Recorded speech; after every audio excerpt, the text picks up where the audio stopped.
नमस्कार दोस्तों, स्वागत है आपका एक बार फिर हमारे चैनल में। आज की इस वीडियो में मैं आपको बताऊंगी कि जगन्नाथ मंदिर का पौराणिक इतिहास क्या है।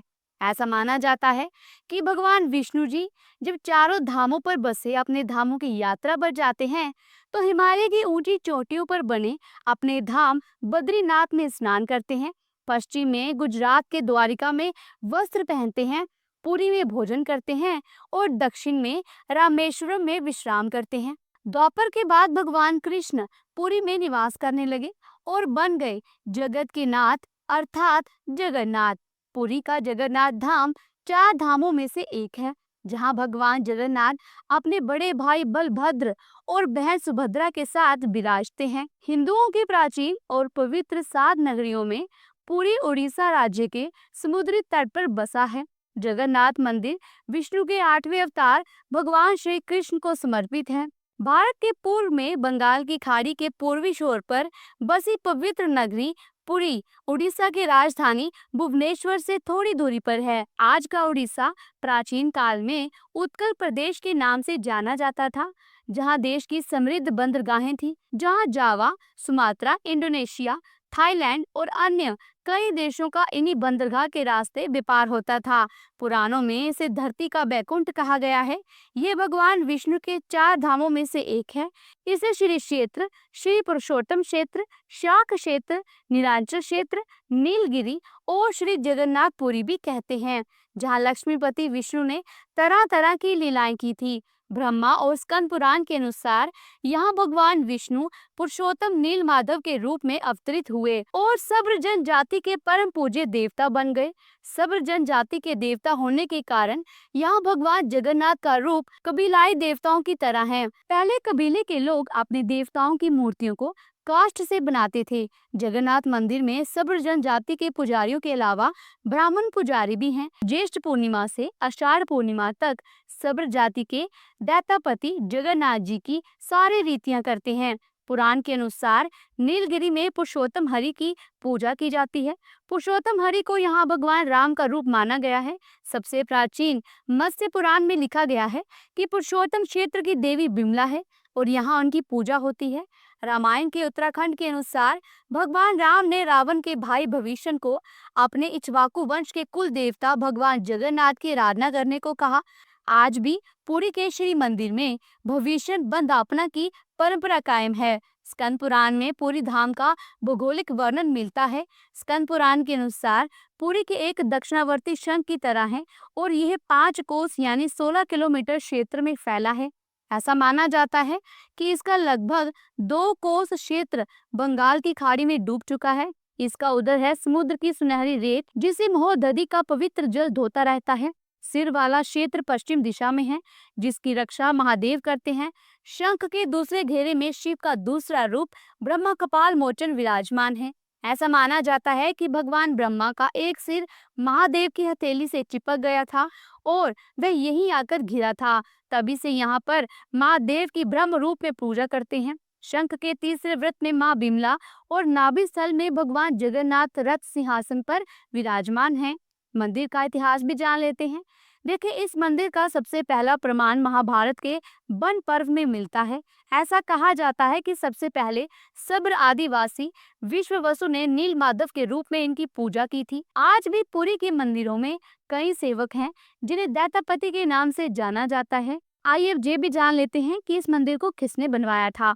राजा इंद्रद्युम्न मालवा का राजा था, जिनके पिता का नाम भारत और माता सुमति था। राजा इंद्रद्युम्न को जगन्नाथ जी के दर्शन सपने में हुए थे। कई ग्रंथों में राजा इंद्रद्युम्न और उनके यज्ञ के बारे में विस्तार से लिखा है। उन्होंने यहाँ कई विशाल यज्ञ किए और एक सरोवर बनवाया। एक रात भगवान विष्णु ने उनके सपने में दर्शन दिए और कहा, नीलांचल पर्वत की एक गुफा में मेरी एक मूर्ति है, उसे नील माधव कहते हैं। तुम एक मंदिर बनवाकर उसमें मेरी यह मूर्ति स्थापित कर दो। राजा ने अपने सेवकों को नीलांचल पर्वत की खोज में भेजा। उसमें से एक था ब्राह्मण विद्यापति। विद्यापति ने सुन रखा था कि सब्र कबीले के लोग नील माधव की पूजा करते हैं और उन्होंने अपने देवता की इस मूर्ति को नीलांचल पर्वत की गुफा में छुपा रखा है। वह ये भी जानता था कि सब्र कबीले का मुखिया विश्ववसु नील माधव का उपासक है और उसी ने मूर्ति को गुफा में छुपा रखा है। चतुर विद्यावती ने मुखिया की बेटी से विवाह कर लिया।